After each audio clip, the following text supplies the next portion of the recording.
আসসালামু আলাইকুম প্রিয় শিক্ষার্থী বন্ধুরা, আশা করি সবাই ভালো আছেন।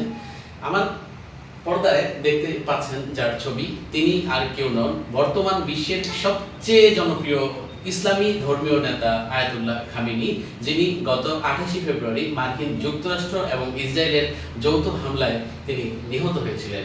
দীর্ঘ 4 মাস পরে আজকে ওনার জানাজা হচ্ছে এবং বিশ্বের 100টিরও বেশি দেশের প্রতিনিধিরা ওনার মরদেহে শ্রদ্ধা জানাতে সেখানে গিয়েছেন। একটা কথা বলা হয় যে বর্তমান বিশ্বের সবচেয়ে বেশি মার্কিন যুক্তরাষ্ট্র বিরোধী এবং মুসলিম বিশ্বের মুসলিম উম্মার শক্তি সামর্থ্যকে জানান দেওয়ার জন্য যারা আছে তারা হলো ইরানের এই শিয়া ধর্মাবলম্বীরা।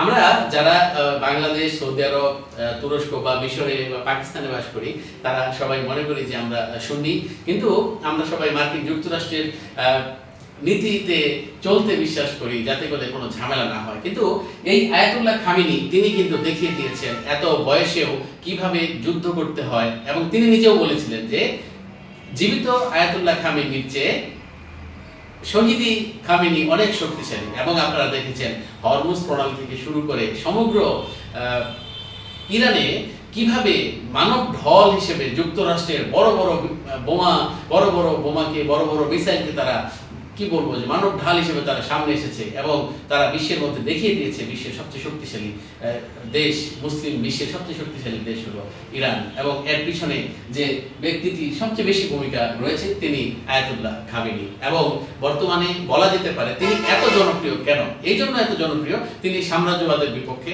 তিনি এন্টি ইসলামিক কার্যকলাপের বিপক্ষে এবং নিজের শক্তি সামর্থ্যের পক্ষে। বারবার তিনি ইরানি জাতীয়তাবাদের কথা বলেছেন, তিনি মুসলিম উম্মার ঐক্যবদ্ধতার কথা বলেছেন। এবং তিনি, আপনারা দেখেছেন যে মার্কিন যুক্তরাষ্ট্র যেখানে বারবার কি বলে যে উপসাগরের যে দেশগুলো রয়েছে, সৌদি আরব, কাতার, কুয়েত, জর্ডান, সংযুক্ত আরব আমিরাত, এই দেশগুলোতে তাদের যে মার্কিন যুক্তরাষ্ট্রের যে ঘাঁটিগুলো রয়েছে, এই ঘাঁটিগুলোতে বারবার যে টাকা পয়সা খরচ হয়, সেই টাকাগুলো কিন্তু উপসাগরীয় দেশগুলো দেয়। এবং বলা হয় যে মার্কিন যুক্তরাষ্ট্র কিন্তু এই দেশগুলোকে বোঝায় যে তোমাদের নিরাপত্তার জন্য আমরা আছি। কিন্তু ইরান দেখিয়ে দিয়েছে সরাসরি মার্কিন যুক্তরাষ্ট্রের যে ঘাঁটিগুলো মধ্যপ্রাচ্যে রয়েছে সেইটার উপর হামলা করেছে, সেগুলোকে বলা যায় ধ্বংস করে দিয়েছে। ডোনাল্ড ট্রাম্প বারবার এখন চুক্তির জন্য একত্রিত হচ্ছেন। কেন?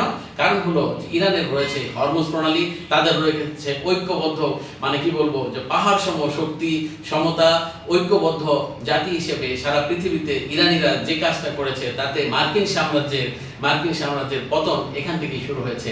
আর আজকে এই আমাদের আয়াতুল্লাহ খামেনি নিপীড়িত জনগোষ্ঠীর শক্তির মানুষ হিসেবে, প্রতীক হিসেবে সারা বিশ্ব তাকে স্মরণ করছে।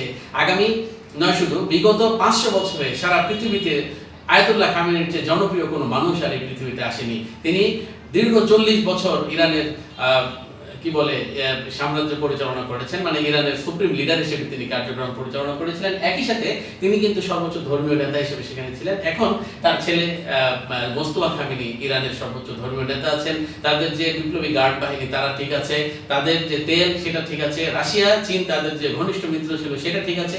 শুধুমাত্র মার্কিন যুক্তরাষ্ট্রের যে সাম্রাজ্যবাদী যে চেতনা, ইসরায়েলের যে ইহুদিবাদী নীতি, এখান থেকে তাদের পতনটা ত্বরান্বিত হয়েছে। এবং আপনারা দেখবেন খুব শীঘ্রই এই ঘটনাগুলো ঘটবে পৃথিবীতে, এবং ইরান পৃথিবীতে একটি বিশ্ব শক্তি হিসেবে পরিণত হবে। এবং তিনি এমন জীবন গঠন করেছেন যে জীবনকে আমরা বলতে পারি যে এমন জীবন তুমি করবে গঠন, মরিলেও কাঁদিবে তুমি হাসিবে ভুবন। ইমাম আয়াতুল্লাহ খামেনির মৃত্যু এবং তার পরবর্তী যে সমগ্র কার্যকলাপকে আমরা স্মরণ করছি গভীর শ্রদ্ধার সঙ্গে। মহান আল্লাহ তাআলা ওনাকে জান্নাতবাসী করুন। ইরান জাতির প্রতি বিনম্র শ্রদ্ধা।